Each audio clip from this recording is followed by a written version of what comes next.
आखिर क्यों SRM university India के one of the most hated colleges में आता जा रहा है? आखिर 25 से 30 लाख की फीस देने के बाद वहां पर 5 से 6 लाख का अगर पैकेज लग रहा है तो क्यों जा रहे हैं लोग? आज की इस वीडियो में हम लोग बहुत डिटेल में एनालिसिस करेंगे कि आखिर चल क्या रहा है एसआरएम यूनिवर्सिटी में, क्यों ये इतनी सुर्खियों में है and what is the reality. तो चलिए शुरू करते हैं। हेलो दोस्तों, अभी एडमिशन सीजन बहुत पीक पे आ चुका है क्योंकि अब वो टाइम आ गया है स्टूडेंट्स एडमिशन के लिए देख रहे हैं बहुत सारी अलग अलग फील्ड में। अगर आप इंजीनियरिंग बैकग्राउंड के हैं तो एक कॉलेज जिसके बारे में आपने बिल्कुल सुना होगा वो है एसआरएम यूनिवर्सिटी। अब एसआरएम के बहुत सारे कैंपसेस हैं, लेकिन आज की वीडियो में हम लोग एसआरएम केटीआर के बारे में बात करने वाले हैं। अब एसआरएम के बारे में बात करने से पहले एक चीज आपने देखी होगी कि अब यूट्यूब चले जाइए, फेसबुक चले जाइए, इंस्टाग्राम चले जाइए, रेडिट भी चले जाइए, एसआरएम आपको हर जगह मिलेगा और बहुत सारी डिटेल्स आपको इसके बारे में मिल जाएगी। आखिर क्यों? क्योंकि ऑब्वियसली बात है मार्केटिंग टीम उसके ऊपर बहुत काम कर रही है, लेकिन इसके अलावा उनकी एक डार्क रियलिटी भी है। तो इस वीडियो में हम लोग बहुत सारी चीजों के ऊपर बात करेंगे कि क्यों उनकी एनआईआरएफ रैंकिंग अच्छी होते हुए भी उनके अंदर कुछ ऐसी चीजें हैं जो आपको पता होनी चाहिए। उनके एडमिशन प्रोसेस में क्या डार्क साइकोलॉजी छुपी रहती है, उनका फीस स्ट्रक्चर और फाइनेंशियल बर्डन क्या हो सकता है, उनका प्लेसमेंट का रियलिटी चेक, कैंपस लाइफ के प्रोस और कॉन्स, और लास्ट में क्या आपको वहां एडमिशन लेना चाहिए या नहीं लेना चाहिए। सबसे पहले हम लोग इसकी रैंकिंग के ऊपर बात कर लेते हैं। अगर आप 2023 या 2024 की एनआईआरएफ रैंकिंग देखें तो देखेंगे इसकी रैंकिंग अच्छी आती है। इनफैक्ट काफी सारे गवर्नमेंट कॉलेज से ही ऊपर आता है। लेकिन क्या ये एक अच्छा तरीका है कि इंजीनियरिंग कॉलेज को जज करने के लिए? पहले हमको ये समझना पड़ेगा कि एनआईआरएफ रैंकिंग कौन कौन से पैरामीटर पे जज करती है। ये मेनली 5 चीजों के ऊपर है: teaching and learning resources, research output and quality, graduation outcomes, outreach and inclusivity and perception. ये सारे पैरामीटर्स एग्जैक्टली क्या होते हैं, अगर आपको इसके बारे में डिटेल वीडियो चाहिए तो यहाँ आइकन पे आपको उस वीडियो की लिंक मिल जाएगी। उस वीडियो को आप डिटेल में चेकआउट करिए जहां हमने इन सब चीजों को बहुत अच्छे से समझा रखा है। लेकिन अभी टॉपिक पे वापस आते हैं। अब इनमें से कुछ ऐसे पैरामीटर्स है जो इंजीनियरिंग कॉलेजेस के लिए कुछ इतना मैटर नहीं करते हैं। फॉर एग्जाम्पल, उस कॉलेज में कैसे पब्लिकेशन हो रहा है, कैसे रिसर्च आउटपुट है। एक स्टूडेंट जो रिसर्च के लिए जा रहा है वहां पर, जो मेनली मान लो मास्टर्स के लिए या फिर पीएचडी के लिए जा रहा है, ये शायद उसके लिए काम का हो सकता है। लेकिन एक इंजीनियरिंग स्टूडेंट के लिए ऑल दो ये थोड़ा बेनिफिट ऐड करता है, बट इतने काम का नहीं है। इसकी वजह से एनआईआरएफ रैंकिंग के बहुत सारे ऐसे पैरामीटर्स होते हैं जो कई बार स्ट्रीम स्पेसिफिक नहीं होते हैं, लेकिन वो इन जनरल इस तरीके से कैटेगराइज्ड होते हैं कि लोगों को लगता है कि कॉलेज अच्छा है। इसी रीजन से एसआरएम यूनिवर्सिटी के इतने क्रिटिसिज्म के बावजूद भी ये काफी सारे अच्छे रेपुटेड इंस्टीट्यूट से काफी ऊपर आ जाता है। इसका एक रीजन ये भी है क्योंकि इन इंस्टीट्यूट्स को पता रहता है कि उनकी एनआईआरएफ रैंकिंग कौन कौन से पैरामीटर्स के ऊपर इवैल्यूएट होगी, तो ये पर्टिकुलरली उन्हीं पैरामीटर्स को इंप्रूव करने के लिए अपनी फंडिंग डाल देते हैं। तो ये इंश्योर करते हैं कि ये सारे पैरामीटर्स तो अच्छे हो, बाकी सारी चीजें भले ही कॉम्प्रोमाइज हो जाए। एनआईआरएफ रैंकिंग के ऊपर हम लोग इतना ज्यादा भरोसा नहीं कर सकते। इनफैक्ट बहुत सारे क्रिटिक्स भी निकले एनआईआरएफ रैंकिंग में। इनफैक्ट एक रैंकिंग तो ये भी सजेस्ट करती है कि चितकारा यूनिवर्सिटी का जो साइंस डिपार्टमेंट है उसका रिसर्च एग्जैक्टली आईआईएससी से अच्छा है। इससे ही आइडिया लगा लो कि ये रैंकिंग्स कई बार कितनी गलत हो सकती है। तो एक बार आप लोगों को ये पता चल गया कि सिर्फ रैंकिंग नहीं देखनी है और भी चीजें देखनी है, तो दूसरा क्वेश्चन आता है कि आखिर क्यों इतने सारे स्टूडेंट्स इनके यहाँ एडमिशन ले रहे हैं। इसका एक रीजन है इनके एडमिशन प्रोसेस में जो डार्क साइकोलॉजी ये लोग यूज कर रहे हैं। इनके एडमिशन मेनली 3 फेजेस में होते हैं। फेज 1 इन्होंने बहुत इंटेलिजेंटली ऐसे प्लान किया है कि वो जेईई से पहले हो जाता है और यहाँ पर वो लोग मैक्सिमम स्कॉलरशिप देते हैं। केवल ट्यूशन फीस की नहीं बल्कि आपके हॉस्टल फीस और मेस फीस तक की स्कॉलरशिप दे देते हैं। जिससे क्या होता है, स्टूडेंट्स को कई बार ऐसा लगता है कि अगर मैंने शायद ये एग्जाम नहीं दिया और अपनी सीट सिक्योर नहीं की तो यार मुझे यहाँ एडमिशन मिलना मुश्किल है। और ये वो टाइम है जब स्टूडेंट्स ने जेईई नहीं दिया है, इसका मतलब है ज़्यादा अपॉर्चुनिटीज़ उनके लिए खुली नहीं है। तो यहाँ पर वो लोग ट्राई करते हैं ज़्यादा से ज़्यादा सीट पहले रिजर्व कर लें। और इसका इंसेंटिव ये भी होता है कि फेज 2 फेज 3 में भी एडमिशन ले सकते हो, लेकिन ये इंसेंटिव कम होते जाएंगे क्योंकि फेज 2 में और जो स्कॉलरशिप दी भी जाती है वो भी सिर्फ इस बेसिस पे दी जाती है कि आपकी ट्यूशन फीस कवर्ड हो जाए। थर्ड फेज में आए तो स्कॉलरशिप और कम हो जाती है। अच्छा, एक इंपॉर्टेंट चीज, ये जो स्कॉलरशिप के नाम पे स्टूडेंट्स चले जाते हैं, आपको एक चीज पता होनी चाहिए कि ये लोग स्कॉलरशिप केवल फर्स्ट ईयर के लिए देते हैं और उसके बाद आपको 9 सीजीपीए मेंटेन करने पड़ते हैं ओवरऑल अगर आपको स्कॉलरशिप कंटिन्यू रखनी है। तो ये ऐसा नहीं है कि आपके पूरे टाइम की इंजीनियरिंग एकदम फंड हो गई, नहीं, ध्यान देना है ये केवल फर्स्ट ईयर की स्कॉलरशिप है। एक और चीज, अगर आप 9 सीजीपीए मेंटेन भी कर लेते हैं, जो बाय द वे ज्यादातर स्टूडेंट्स नहीं कर पाते क्योंकि ये रैंकिंग सिस्टम ही ऐसा होता है, क्योंकि इनको तो प्रॉफिट कमाना है। तो अगर आप मान लीजिए मेंटेन भी कर लेते हैं तो भी उसमें एक कैच है, ये जो परसेंटेज ऑफ स्कॉलरशिप आपको मिली है ये ओवर द ईयर वेरी कर सकती है। तो ये सारी चीजें आपको बहुत अच्छे से देखनी है।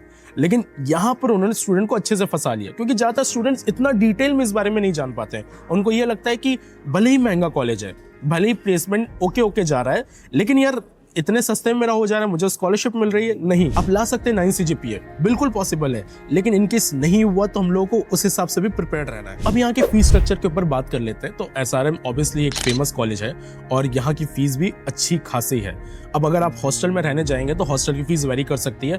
आप शेयरिंग रूम ले सकते हैं, आप अपना सिंगल प्राइवेट रूम भी ले सकते हैं। अलग अलग रूम की फैसिलिटीज के हिसाब से अलग अलग चार्ज किया जाएगा। बट अगर मैं जनरल एक इंजीनियरिंग का कॉस्ट बताऊँ 4 साल में, तो वो आपको पड़ेगा 25 से 30 lakh. By the way this is a big number. 25 से 30 लाख ओवरऑल इंजीनियरिंग के लिए एक अच्छा खासा नंबर हो जा रहा है। यहीं अगर आप NIT में जाए तो बहुत ही कम फीस हो जाएगी। IIT में जाए तो NIT से ज़्यादा फीस होगी, बट स्टिल रिलेटिवली काफ़ी कम होगी।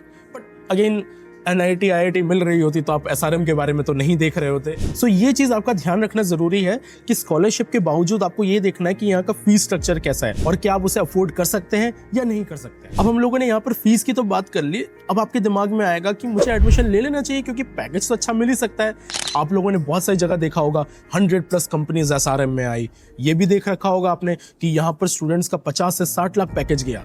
लेकिन अगर आप डिटेल में इन सब चीज़ों को देखेंगे तो रियलिटी कुछ और निकलेगी। SRM में मेनली 3 कैटेगरीज में स्टूडेंट्स हैं।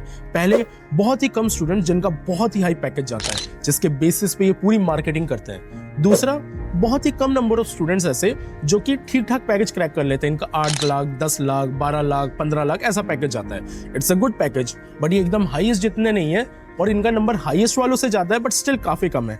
और अब आते हैं मेजॉरिटी ऑफ द स्टूडेंट्स जिनका 5 से 6 लाख का पैकेज लगता है। ये वो स्टूडेंट हैं जिनका मास रिक्रूटमेंट होता है। TCS, इन्फोसिस ऐसी कंपनीज आती है जो मास रिक्रूटमेंट करती हैं और वहां पर बल्क में ये सारे स्टूडेंट्स जाते हैं।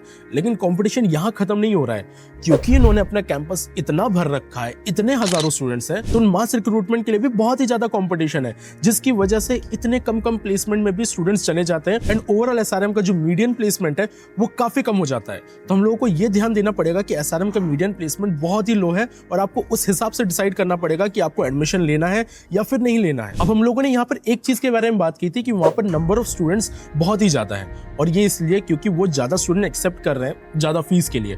अब ऑल्दो उनका कैंपस काफी अच्छा है, बट वहाँ के स्टूडेंट्स बहुत कंप्लेन करते हैं कि भीड़ बहुत ज़्यादा है। कई बार उनको एलिवेटर्स पे 15-15 मिनट तक खड़ा रहना पड़ता है केवल अपने क्लासरूम में जाने के लिए। ये एक ऐसी प्रॉब्लम है जिसके बारे में स्टूडेंट्स ने कई बार बोला है कि हर जगह स्टूडेंट्स बहुत ही ज़्यादा क्राउड है। तो अगर आप ऐसे पर्सन है जिसको क्राउड नहीं पसंद है, then SRM might not be a good choice for you. अब एक इंपॉर्टेंट चीज़ जो आप सब में से बहुत सारे लोगों के लिए इंपॉर्टेंट है, कैंपस लाइफ। कैंपस लाइफ के अगर मैं एडवांटेज बताऊं तो सबसे बड़ा एडवांटेज है कि इनका कैंपस काफ़ी शानदार है, काफ़ी फैसिलिटीज़ है। और अगर इनके फेस्ट के बारे में बात करें तो क्या ही बात। इनके मिलन और आरुष नाम के फेस्ट होते हैं जो कि बहुत ही अच्छे होते हैं। यहाँ पर बहुत सारे अलग अलग क्लब्स बने हुए हैं, अलग अलग कमिटीज़ बनी हुई हैं जो बहुत सारे नए नए प्रोग्राम करवाती हैं। सो इन दैट सेंस ये कैंपस बहुत ही अच्छा है। साथ ही साथ आपको वाईफाई फैसिलिटी मिलेगी, आपको फिटनेस के लिए काफ़ी अच्छी सारी फैसिलिटीज़ मिल जाएंगी, आपको वेल इक्विप्ड लेबोरेटरीज मिलेंगी। इन सारे पैरामीटर्स में SRM इज़ वेरी गुड, मतलब बहुत ही बढ़िया तरीके से काम करता है। कॉन्स में यही एक प्रॉब्लम है कि भीड़ बहुत ज़्यादा है और वो भीड़ ज़्यादा होने की वजह से ओवरऑल एक्सपीरियंस थोड़ा सा कम हो जाता है। अब हम लोगों ने इतनी सारी चीज़ों की एनालिसिस कर ली, तो अब बात करते हैं कि क्या आपको SRM में एडमिशन लेना चाहिए। इसको मैं 3 कैटेगरी में डिवाइड करूंगा। सबसे पहले, अगर आपके पास बहुत पैसा है, आपको प्लेसमेंट की नहीं पड़ी, आपको अपना बिजनेस ज्वाइन करना है या स्टार्टअप करना है, मतलब बेसिकली आपको जॉब से नहीं लेना देना है और आपको कैंपस लाइफ एंजॉय करनी है, then you can definitely go to SRM। बढ़िया कॉलेज लाइफ मिल जाएगी, club activities A to Z सब कुछ अच्छे से मिल जाएगा, यू कैन गो देयर। दूसरे स्टूडेंट आते हैं जो कि एवरेज इनकम में लाई करते हैं और while placement matters to them, but okay है, तो मैं उस केस में बोलूँगा कि एक बार आप थोड़ा देख लीजिए। अगर आपको लग रहा है कि आप बहुत कंसिस्टेंटली मेहनत कर पाएंगे, बहुत अच्छे से चीज़ों को एनालिसिस कर पाएंगे, then SRM can be a good choice for you. लेकिन फिर आती है तीसरी कैटेगरी। अगर आप ऐसी फैमिली से बिलोंग करते हैं जहाँ आपकी इनकम कम है, तो मैं आपको बिल्कुल रिकमेंड नहीं करूंगा कि आपको SRM में एडमिशन लेना चाहिए। देखिए, आप बहुत ही ब्राइट होंगे और चांसेस ये है कि आप 50 से 60 लाख का पैकेज क्रैक कर ले, but we have to be very realistic. बहुत सारे स्टूडेंट्स यही सोच के आते हैं, ज़्यादातर का नहीं होता है, एंड इन केस नहीं हो तो हमको उस चीज़ के लिए प्रिपेयर्ड रहना है। तो ये सोचिए कि क्या आप वहाँ की फीस अफोर्ड कर पाएंगे। ये सोचिए कि अगर आपका 5 से 6 लाख का पैकेज लग गया और आप लोन में आए हैं वहाँ पर, तो आप क्या उस लोन को चुका पाएंगे? क्योंकि ये सारे जॉब्स जिन सिटीज़ में लगती हैं वो बहुत ही महंगी सिटीज़ रहती है। आपको बहुत सारा रेंट पे करना है, अपने लिविंग कॉस्ट निकालनी है और उसके बाद आपको अपना ट्यूशन फीस भी पे करनी है, उसका लोन पे करना है। तो एक बहुत ही बड़ा बर्डन आ जाएगा जिसकी वजह से आपके मेंटल हेल्थ के ऊपर भी इम्पैक्ट आ सकता है। तो अगर आप लो इनकम से बिलोंग करते हैं तो यार मैं आपको बहुत स्ट्रांगली रिकमेंड करूंगा, please don't take admission there. क्योंकि अगर 6 से 7-8 लाख के पैकेज की बात है ना, बहुत सारे ऐसे कॉलेज है जिनकी फीस एसआरएम से बहुत कम है और वो ऐसे पैकेज प्रोवाइड करवा देते हैं। प्लीज आप उन ऑप्शंस को देखिए। अच्छा, उनके लिए कहाँ देखना है, तो उसके लिए भी हम लोग कॉलेज सर्च में ऐसे कॉलेजेस के ऊपर वीडियोस बनाते हैं कि कौन कौन से ऐसे कॉलेजेस है जहां पर आपको ज्यादा आरओआई मिले, यानी कि कम फीस पे ज्यादा पैकेज मिले। इनफैक्ट एक वीडियो आप ये चेकआउट कर सकते हैं जो आपको यहाँ दिख रही होगी, उस वीडियो में हम लोगों ने इसके बारे में बहुत डिटेल में बात की हुई है। तो अल्टीमेटली दोस्तों मैं आपको यही बोलना चाहता हूँ कि एसआरएम के अपने फायदे अपने नुकसान है। ऑब्वियसली उनको भी पैसा कमाना है, उनको बहुत सारे स्टूडेंट्स को लेना है, तो अपनी डार्क मार्केटिंग साइकोलॉजी प्ले करते हैं। लेकिन अगर आप इन सारी चीजों से अवेयर रहे तो आप बेस्ट डिसीजंस ले सकते हैं कि आपका फाइनेंशियल स्टेटस क्या है, आपका फ्यूचर गोल क्या है और आप अल्टीमेटली क्या करना चाहते हैं। ये सारी चीजों के बेसिस पे आपका फाइनल डिसीजन हो सकता है कि आपको एसआरएम में एडमिशन लेना है या नहीं लेना है। अब मैं जानता हूं अभी भी आप लोगों को बहुत सारे डाउट आ रहे होंगे कि एसआरएम के अलावा और क्या क्या ऑप्शन हो सकता है। So don't worry, we are here for that. आपको नीचे डिस्क्रिप्शन और पिन कमेंट में एक लिंक मिल जाएगी। आपको कुछ नहीं करना, उस लिंक को भरना है ताकि हमारे काउंसलर के पास आपकी डिटेल पहुंचे, वो आपकी प्रॉब्लम समझ पाए और उस प्रॉब्लम के बेसिस पे फिर आपके साथ कॉल पे डिस्कशन कर पाए कि आपके लिए बेस्ट केस सिनेरियो क्या होगा। फ्री करियर काउंसलिंग मिल रही है, ये बहुत ही अच्छा ऑप्शन है। एंड प्लस हमको भी पता चलता जाएगा कि स्टूडेंट्स की क्या डिमांड है, मार्केट का क्या ट्रेंड है। सो इन दैट वे हम लोगों को भी हेल्प होगी ये पता करने में कि अभी कौन से टॉपिक पे वीडियो बनानी चाहिए एंड कौन सा बेस्ट केस सिनेरियो रहेगा। कॉलेज सर्च को सब्सक्राइब कर लीजिए, बिकॉज हम लोग अब बहुत सारी बल्क में कॉलेज रिव्यूज डालने वाले हैं, क्योंकि एडमिशन सीजन पीक पे आ चुका है। हम लोग फिर से मिलेंगे ऐसे ही किसी कॉलेज की रियलिटी बताते हुए। तब तक के लिए स्टे क्यूरियस, कीप लर्निंग।